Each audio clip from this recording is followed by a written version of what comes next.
Hello, my friends, and I hope you're having a fantastic day. Just a quick video because I found some things that might be interesting for those of you who are PC gamers into building PCs or just generally a proponent of being able to fix your own items after you buy them.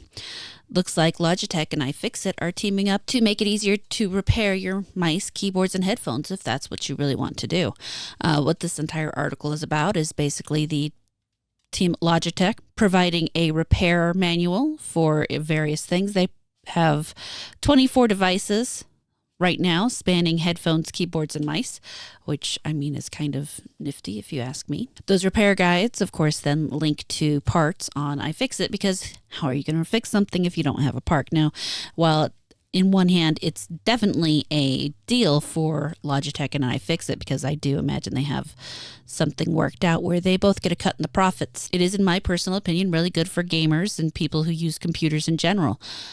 The fact that we have gotten away from a world that actually repairs its stuff and reuses its stuff, despite all of the reduce, recycle, reuse crap pushed on us in the 80s and 90s, has something that's kind of bothered me, not for a global protection racket or anything, but more because it costs us more money to be constantly rebuying these things. And there's really no reason why we shouldn't be able to repair our own objects, whether it be a mouse or a car. There are, in fact, states where they have passed laws against doing things like working on your own car. California immediately comes to mind, where car manufacturers are actually pushing to make it illegal to repair your own vehicle, which in my opinion is insane. If you buy it, you own it. You should be able to change it in whatever way you want. Not necessarily and still get warranty support, but definitely not in be breaking the law because you decided to change your own timing belt. But back to Logitech and iFixit. This article says these OEM repair guides include direct links to the relevant parts in the iFixit store. By way of example, the guide for replacing the battery in the Logitech MX Master battery includes links to both the genuine battery itself and a full iFixit repair kit complete with tools and tape. So they are giving you the step-in-step instructions. They are giving you the OEM repair guides. They are giving you the OEM parts. So you do have the ability to just repair something instead of replace it. Now, one of the problems with repairing is at that point deciding, is it worth my time and my money? Will buying this a new one be better for me? That's always the question. But in a world where everything is moved to planned obsolescence, this is a step in the right direction. And sure, it's starting somewhere small with your keyboards, your mouse, your headphones. There are other things being talked about as well. Here on the A Register, I found an article where Intel has been pitching apparently modular PC designs to make repairs less painful. Now, the entire purpose of this article talks about how much electronic waste there is, how people aren't recycling things, etc., etc. Now, personally, I find PCs already very modular. They're pretty easy for my little brain to understand in terms of taking them apart and putting them back together. I generally don't, just because the idea that I might accidentally short something out scares the shit out of me. But someday I'll get over that and just push through and do it anyway.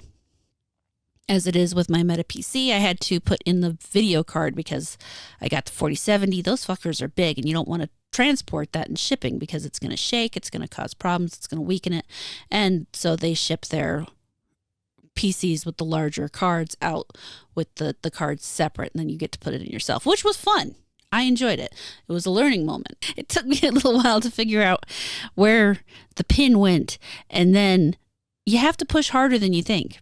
You really do. And it's a little scary, but you get there. And then it sets and it works, and it's a fantastic feeling.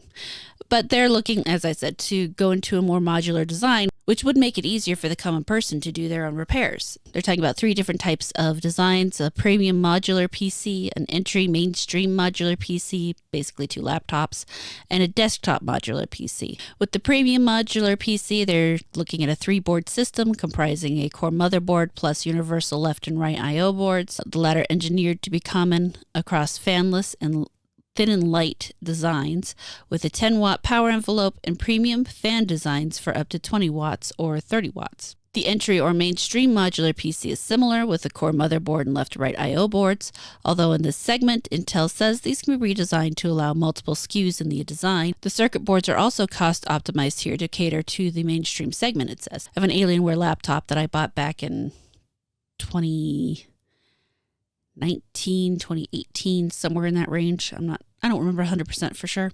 But part of the reason I bought it at the time was it had been advertised that they were going to make it so that you could change out the video card. Now, personally, when it comes to buying a laptop, if there's one thing I find that I want to replace eventually, it is the video card, because I have a tendency to buy pretty powerful processors so that I don't have to worry about that for a good few years.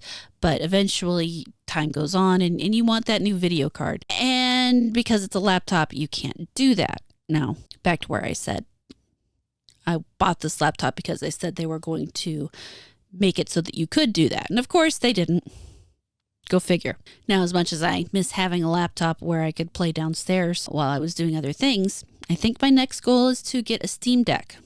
That way I could play video games downstairs and not have to worry about it, but still keep my PC tower. The only thing that I don't like about it is that I can't take it with me, at least not easily. Now, with all the virtue signaling in here, however, about the amount of waste that's created every year by people throwing out stuff, the way that they talk about it impacting global warming, etc., I have to wonder what the actual benefit to them is.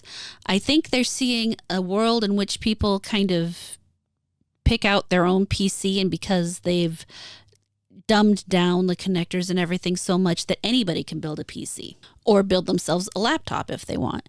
And on one hand, I think that could be pretty cool. On the other hand, I would hope that they keep the original way as well, just because I know some people like the more complicated versions. An example for me of this kind of thing is the way that the interface with the operating system continues to get, I'm going to say dumber, because that's the only way I can really describe it. They're making it so that it's more user friendly, and honestly, I prefer the less user friendly methods, generally because less user friendly also means more customizable, and I'm a big fan of being able to customize all my stuff. It's really one of the many things that actually keeps me from upgrading to Windows 11, despite the fact that I also know they're just basically entangling it with more spyware. They've got their own AI, all that bullshit that I have absolutely zero interest in.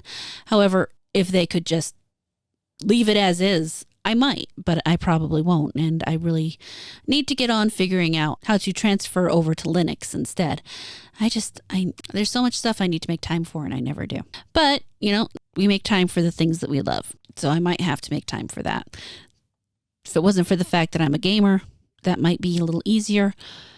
But at the same time, it wouldn't be the first time in my life I've ever built a virtual box. So I am very much a fan of the idea of being able to repair and change our own products when it comes to this kind of thing. I honestly think it's a type of property right. Once you buy something, you should be able to change it how you want, with the understanding that you may cancel out some forms of warranties with specific types of work. And the idea that if you really love your mouse, for example, you can go through and instead of having to replace it, sure, you could possibly get the same model, but say your model's been discontinued. The idea that you might be able to get parts for it and repair it is really a great idea. And that fits more into the traditional sense of reduce, recycle, reuse than what we seem to have now, or I guess what little's left, now that they've given up the con on it, I guess. Now that we've moved to a society that throws everything away, and I keep wishing that I could find some really good metal cans, like metal coffee cans, like they used to have back in the day for me to use to do things. Never thought that I would be looking for metal coffee cans. But let me know what you think. Do you like the idea of being able to repair your own peripherals, your mouse, laptop, headphones? Do you like the idea of a modular PC setup? Would it make you more likely to build one for yourself, or would you possibly just continue buying off the rack? These are all questions I have, and I would like to know the answer. So let me know down in the comments. Thank you so much for watching this video. I really hope you enjoyed it. Please like, comment, subscribe, and turn on the notifications. If you really liked it, you can feel free to share it around, and I will catch you later.